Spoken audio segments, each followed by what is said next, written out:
Imran Khan, thanks for joining Deutsche Welle. So I want to start by talking about the war in Ukraine. This is, of course, it's the biggest war in Europe in many decades since the Second World War. It's a war that is threatening to throw tens of millions of people around the world into hunger. It's a war that's driving inflation in Pakistan. I want to make sure that our viewers understand your position on the war. Are you prepared to condemn the Russian invasion? Well, Richard, let me say one thing. First, I want to clarify that I'm basically an anti-war person. It's with Iraq war, in Afghanistan for 20 years, they created so many other problems. So here's someone who opposed all these wars. And so if I was consulted about the Ukraine war, I would certainly have advised not to go into that. Having said that, I have a certain... If I may just interject there, because you have... The reason is that Pakistan has a future is tied up with Russia in terms of gas, oil, and specifically wheat, because we have to import wheat from Russia because of our 220 million population. So when you start condemning people, you're taking sides. Basically, you know, taking moral stands on international issues is very good. But when your country stands to suffer as a result of it, you have to have the luxury to be strong and rich enough to start making, taking sides. My point of view in this is very simple. I was then the Prime Minister. 220 million of people of Pakistan elected me. Their main interest was that I look after the interest of the people. And therefore, we wanted to have the luxury of remaining neutral in this war. But you were very open in your criticism of the United States, and Pakistan has also depended on the United States, billions of dollars of aid coming from the United States over the years. So are you suggesting that it's OK to criticize the United States publicly, even though you depend on them, but with Russia you have to treat them with kind of kid gloves? Is that the relationship with Russia? Richard's slight difference. When I was condemning the Iraq war or the Afghanistan war, by the way, Afghanistan war directly affects Pakistan. We already have over 3.5 million refugees, Afghan refugees in Pakistan. So what happens in Afghanistan, we get affected. But then I was the Prime Minister of Pakistan. And so I was, as a civilian, as someone who doesn't believe in wars, I could speak my mind. But when you become the Prime Minister, your responsibility then becomes the people of your country. And in our case, 100 million Pakistanis are vulnerable, you know, either below the poverty line or just above. So as a Prime Minister, that big pipeline deal, which has been on for 6 years, if we now cancel the visit, the country was going to lose a lot. So just like everyone else, Richard, let me just explain to you. What about Kashmir? Now, India has usurped the rights of the people of Kashmir. I'm sorry, Mr. Khan. Kashmir is a disputed territory between Pakistan and India. So it's very important. No, but it's very important. No, Richard. I'm sorry, but we're asking you a question about Russia here, Mr. Khan. And I don't want you to do a sort of whataboutism turn to talking about Kashmir. I would just like to ask one further question about your visit to Russia before we move on. No, Richard. I want to ask you this question. I first want to move on and talk about Kashmir. No, I'm sorry, Mr. Khan. I'm the person who asks questions in this interview. They matter to us. So what about us? Yeah. How about other people not worrying about our human rights and what matters to us? Why are we supposed to condemn issues which are... It's a European issue. So please, have some balance in this. Mr. Khan, don't just put us in a spot that, you know, you have to, because it's your issue, we have to take sides. Allow us the luxury to stay neutral so that we can look after our own people. My responsibility, I repeat again, are my 220 million people of Pakistan. Of course, we understand that, Mr. Khan, and nobody would question that. I would like to ask one final question about the visit to Russia, because you did say that if you had known that you would have liked to reschedule that. Do you feel that Vladimir Putin, and of course, you know, being able to meet a world leader on the day of the invasion, this played to his advantage. Don't you feel somewhat used by those pictures that came to around the world of you meeting him in Moscow on the day of the invasion? Well, if you recall, a lot of world leaders visited Moscow a few days before me, and in the previous month, a lot of world leaders visited. And remember, the overseas trips are planned months ahead. They're not just at the spur of the moment. So, to answer your question, had I known that Russia was going to invade Ukraine the morning, of night we arrive and the next morning, I certainly would not have taken the trip. I mean, simple as that. But we didn't know. The trip was planned months ahead. Mr. Khan, let's move on to another very important relationship for Pakistan, the relationship with China. It's obviously invested a great deal of money, tens of billions of dollars over recent years in Pakistan, partly as part of its Belt and Road initiative. You've described China as a model for Pakistan's development, and yet, as the world has kind of watched it in recent years, it's increasingly becoming a totalitarian, a surveillance state, a really very stark authoritarian power. Does this give you any grounds for discomfort? Look, Richard, let me just repeat myself again. Look, when the people of this country elected me as a prime minister, remember, when I was not the prime minister, I was free to say a lot of things. When you become the prime minister of the country, your number one priority becomes the people who elect you. Now, they didn't elect me to talk about all the wrongs that are going on in this world. They elected me to look after their interests. And I repeat, 100 million Pakistanis are vulnerable, either below the poverty line or just above. So the top priority of any elected leader is first to look after the interest of his people. And so China, we have had a long relationship with them. China has invested in Pakistan.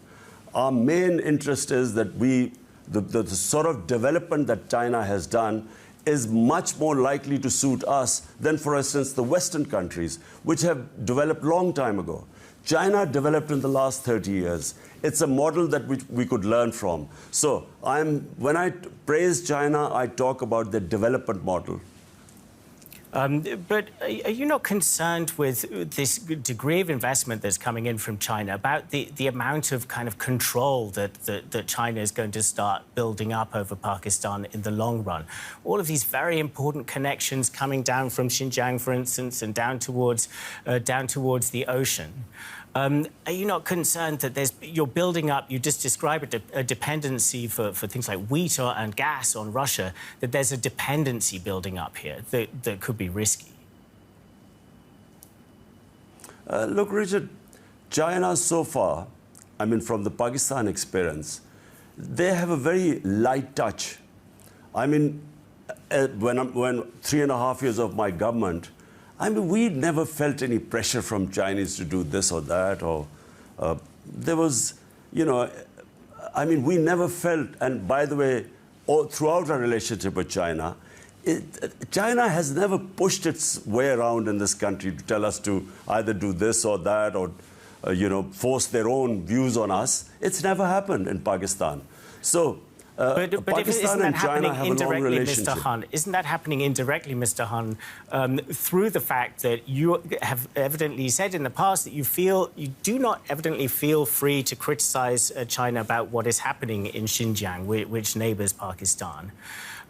That you evidently have the same phenomenon as with Russia, in that you feel that, Pakistan, by building these relationships with these great authoritarian powers, no longer has the ability to stand up for instance, an oppressed Muslim minority in Xinjiang. But Richard, look, this is where my problem was, I mean, where I got a little worked up. Look, there are issues that bother us, Pakistan. Number one issue is Kashmir. It's a dispute. Kashmir is a dispute between Pakistan and India, recognized by the world community in 1948. by the UN Security Council resolutions. Now, 100,000 people have died in Kashmir in the last 30 years. The UN human rights reports on Kashmir are published about all the atrocities that are going on. How come no one even admonishes India, I'm talking about the Western countries, why don't they even at least tell them that we will, if you don't fix the human rights, we sanction you or something? They don't even take a stand against the violence going on in Kashmir right now, documented by the United Nations human rights reports. Now, how come nothing happens there and in Palestine? For us, for the Muslim world, because it's the third most sacred place for us, Jerusalem, the Al-Aqsa Mosque, how come that Israel can get away with anything against the Palestinians, violate all human rights, yet there's no condemnation, no strong words, no thought of sanctions. Yet when it concerns the European powers, then we are supposed to take stands. So, I mean, I just find this morality, which is selective, I find that a bit hard to swallow. But I think what we're discussing here is that you're also accused of your own selective morality for criticising India over Kashmir. For instance, here at Deutsche Welle, we've done a lot of coverage of Kashmir. We've also done a lot of coverage of the Western powers' unwillingness to criticise India too openly for geopolitical reasons. We covered that a lot. But I'm asking you about Xinjiang. I'm asking you to explain, do you have your own double standards when it comes to the matter of Xinjiang and also when it comes to the war in Ukraine, that you are simply evidently not willing to criticize either openly? Richard, I'm not talking... You're a television station. You are free to criticize anyone. But your governments, how have they taken a stand on Kashmir, on what's going on there? In 2019, on 5th August, India violated international laws by taking away the statehood of Kashmir that was guaranteed to them in 1948. Now, was there any response? I spoke to the heads of states. I spoke to Angela Merkel. I spoke to Boris Johnson about what was going on in Kashmir. No response, because India is an ally. Now, the problem is not with DW, because you're a television station, you can do anything, but have your governments taken a stand? My point is that why are we, remember as a Prime Minister, not as an ordinary citizen, when I spoke against Iraq war and against Afghanistan invasion, I was a Pakistani citizen. When you become the Prime Minister, you then have to select that whatever I say, what consequences will my people face? And your priority must be the people of your country, which is the case with every country. Let me pick up on that directly, Mr. Khan. Let me pick up on that directly, Mr. Khan, because in the immediate aftermath of your term in office, you were removed from office in April. You have been making accusations against the United States very publicly, claiming a conspiracy, your word, to remove you. The United States denies this.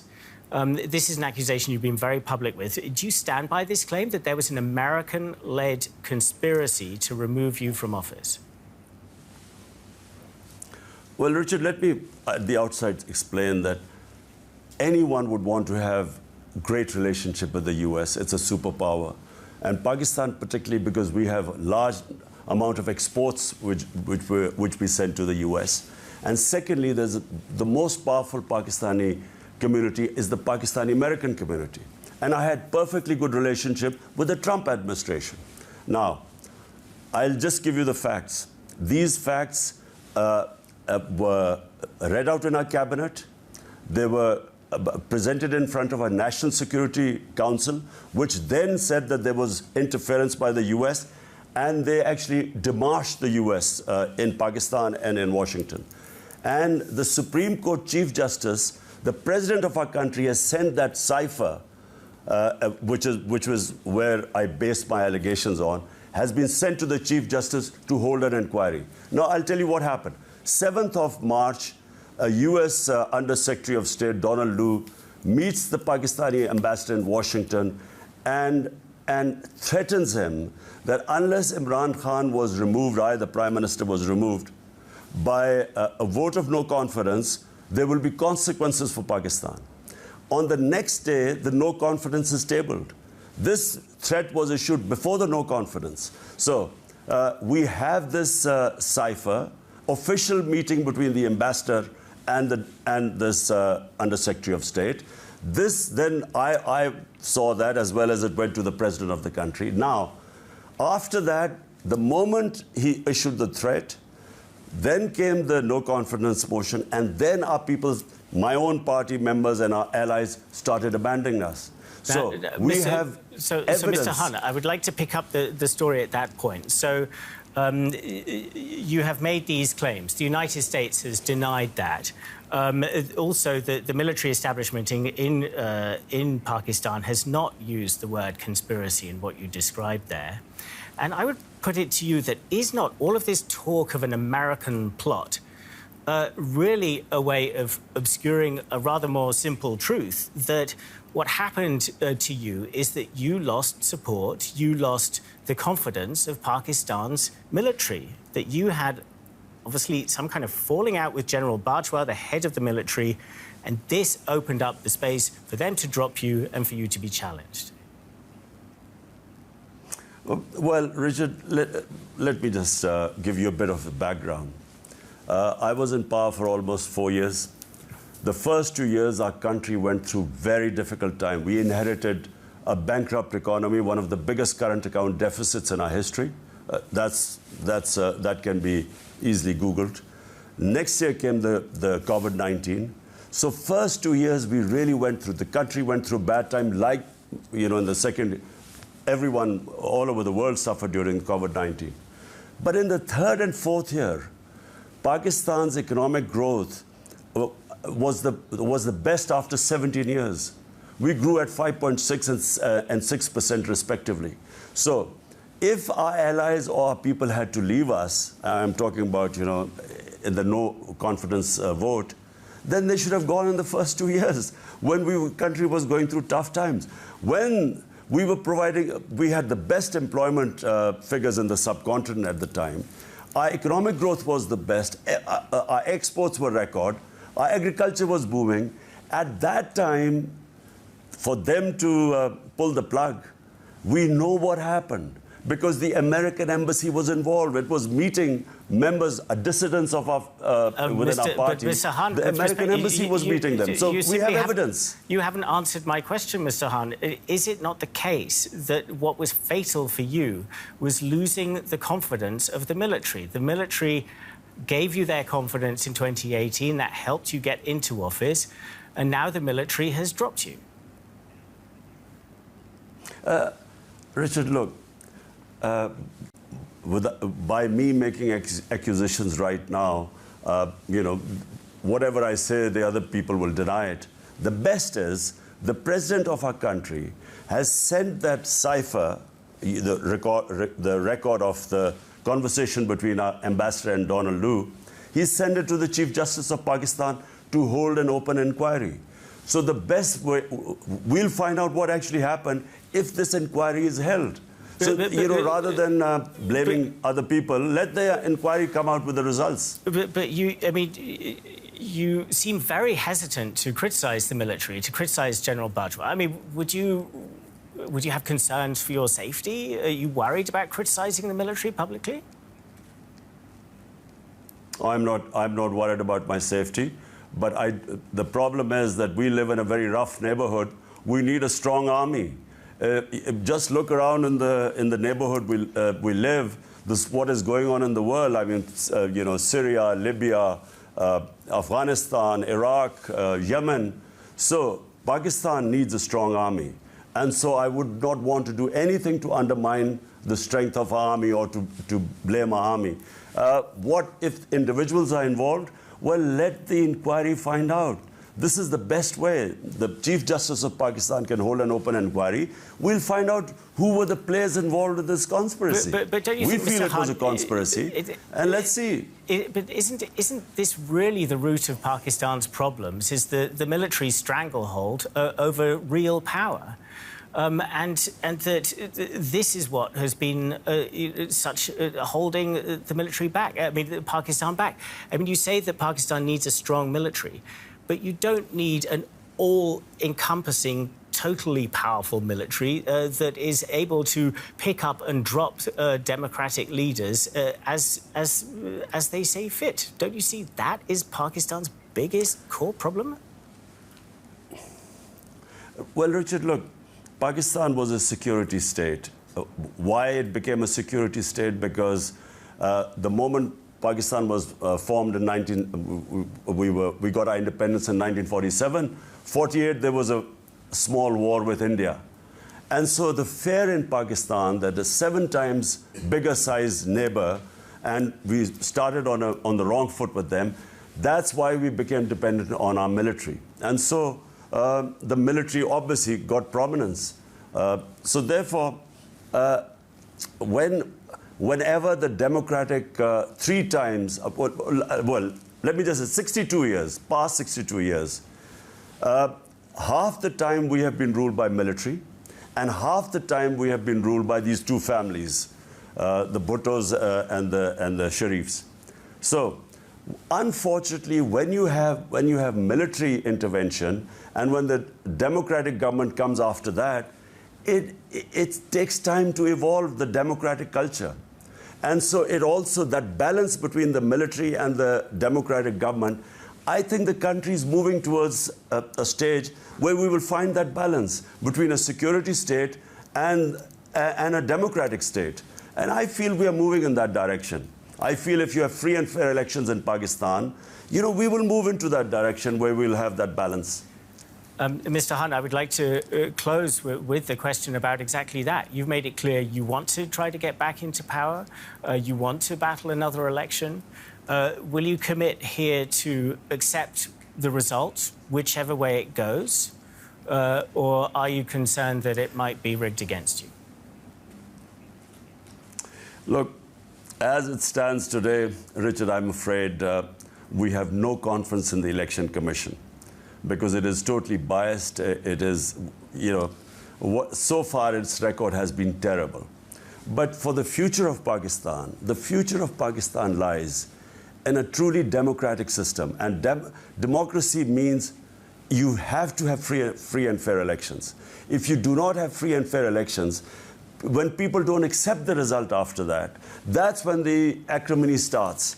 So, when in 2013, when the election results came, all the parties in the opposition, 22 opposition parties, refused to accept the result. And we know the election was rigged. So there was this whole movement to, against this rigging. And we ended up in a judicial commission. Again, now this time, I think we are moving towards elections. All we want is that there should be free and fair elections. And that is the beginning of a democratic process moving forward.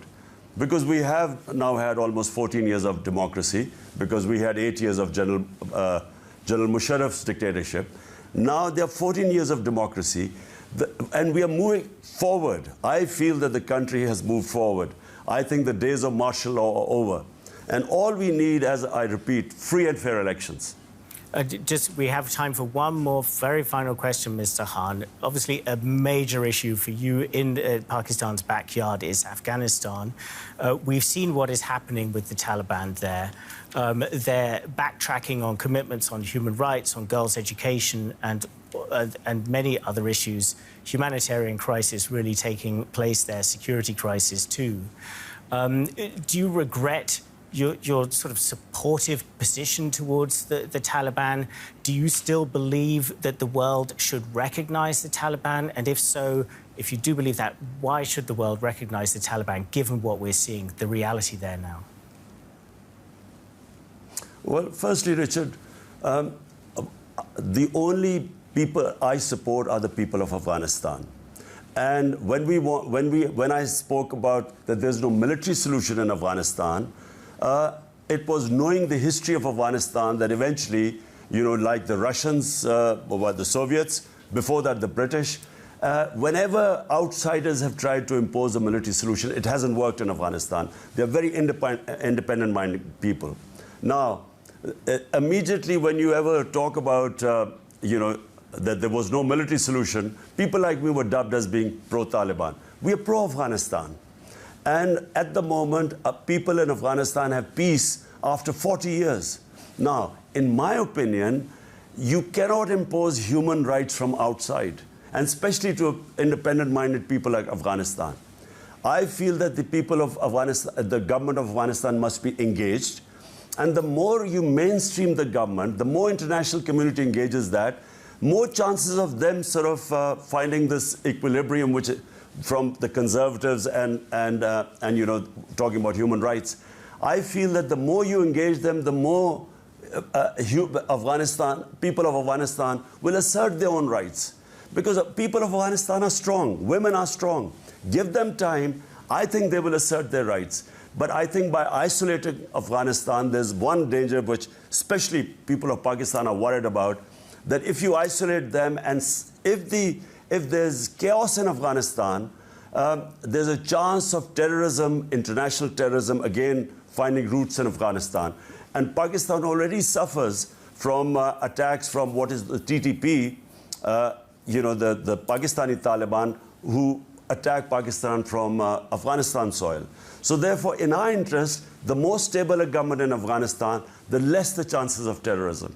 But what do you say for Afghan women, many of whom have had to flee the country, fearing for their lives, for their rights? It sounds like you're saying, well, just sort of accept it. No, but Richard, what choices have we got? What can you do? I mean, the only choice, what you're stating, is that isolate them. But my point is that isolating them has far bigger dangers. Because remember, could you be doing anything active? NATO ended up in Afghanistan. I don't necessarily mean military intervention, no. But could you, sir, use what kind of influence could you be using on the Taliban to try to speak out against this, what we're seeing, the actions towards women in particular? Well, two things again, Richard. One is that Afghanistan people are extremely independent-minded. If you try and force your opinions, they react. But in privately, when I spoke to the Taliban delegation here, they are all pro-women education. So what is happening in Afghanistan, I'm not quite sure what is happening right now. But in private, they always talk about that, yes, women have a right to get educated. Imran Khan, we'll have to hope that these apparently private promises are kept to. So far, there's no evidence that they are being kept to. Thank you so much for your time, Mr. Khan, for speaking to Deutsche Welle today.